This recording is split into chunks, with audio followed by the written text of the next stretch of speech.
श्रीकृष्ण म्हणाले की हे धर्मराजा, आता तुला पापमोचनी एकादशी व्रताचे महात्म्य सांगतो, ते चित्त देऊन ऐक. एकदा मांधाता राजाने लोमेश मुनींची प्रार्थना करून विचारले की हे मुनी महाराज, मला पापमोचनी एकादशीचे महात्म्य श्रवण करण्याची इच्छा आहे, कृपा करून सांगा. राजाचा हा प्रश्न ऐकून मुनी म्हणाले की हे राजा, याविषयी तुला एक पूर्व इतिहास सांगतो, तो ऐक. चित्ररथ गंधर्वाच्या उपवनाजवळ च्यवन ऋषींचा आश्रम होता.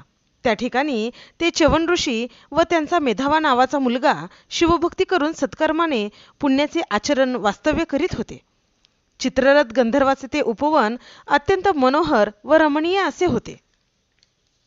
नाना प्रकारच्या सुंदर लतावृक्षांनी गजबजलेले होते. कित्येक लतावृक्षांनी एकमेकांना प्रेमाने आलिंगन दिले होते, त्यामुळे हे उल्हासित दिसत होते. त्यातून वसंतकाल प्राप्त झाल्यामुळे ते लतावृक्ष एकमेकांच्याकडे पाहून हसत होते. त्यांचे ते हास्य फुललेल्या सुगंधाचा पुष्पांनी व्यक्त झाले होते. त्या हास्यामुळे दशदिशा आनंदित झाल्या होत्या, कारण त्या पुष्पाचा सुगंध दशदिशात भरून गेला होता. त्या लतावृक्षावर नाना प्रकारचे पक्षी वास्तव्य करीत होते.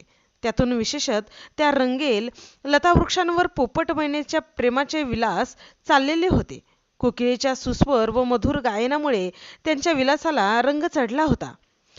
खाली हिरव्यागार गवतात हरणी चरत होत्या.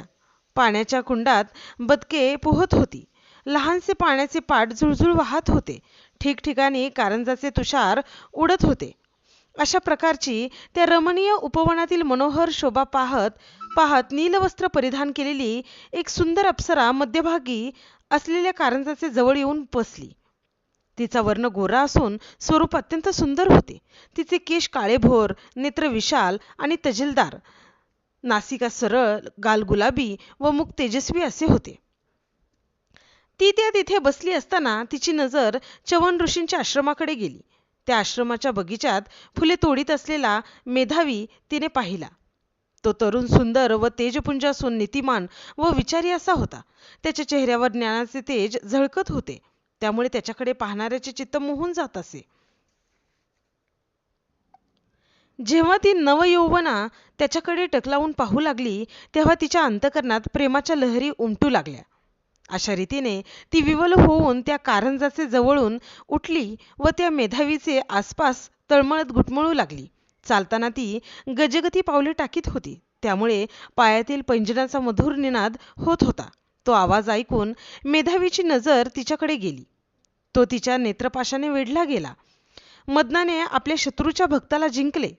पुढे तो फुले तोडण्याच्या निमित्ताने हळूहळू तिच्याजवळ जाऊ लागला. मधून तिच्याकडे पाहत असे. थोड्याच वेळात ते एकमेकांजवळ आले आणि दुसऱ्या विषयाच्या निमित्ताने एकमेकांशी बोलू लागले. बोलता बोलता उघड प्रेमाच्या गुजगोष्टी सुरू झाल्या व अखेर त्या गोष्टींचे पर्यावसान त्यांच्या विलासात झाले.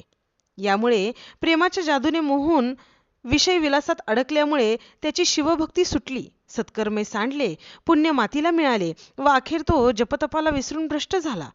या ठिकाणी त्याचे ज्ञान आंधळे झाले, विचार लंगडा पडला व नीती दुबळी झाली. अशा रीतीने बहुत काळ लोटल्यानंतर एके दिवशी ती अप्सरा त्याला हात जोडून म्हणाली की महाराज, मी गंधर्व लोकातील अप्सरा आहे. आजपर्यंत पुष्कळ दिवस मी आपल्या प्रेमाच्या सहवासात घालवले. आता मला माझ्या गंधर्वलोकी जाण्याची परवानगी द्या. यानंतर मला आपल्याजवळ राहणे शक्य नाही. तिचे हे भाषण ऐकून त्याच्या मनाला खेद वाटू लागला व कृतकर्माचा पश्चाताप होऊन तो तिला म्हणाला की मी पाप्याने शिवभक्ती त्यजून तुझ्यावर प्रेम केले. सत्कर्म पायाखाली तुडवून तुझ्या सुखाकरिता देह झिजविला. पुण्याचा मार्ग सोडून तुझ्या पावलावर पाऊल टाकले. जपतप विसरून तुझ्या सुंदर लावण्याचे ध्यान केले.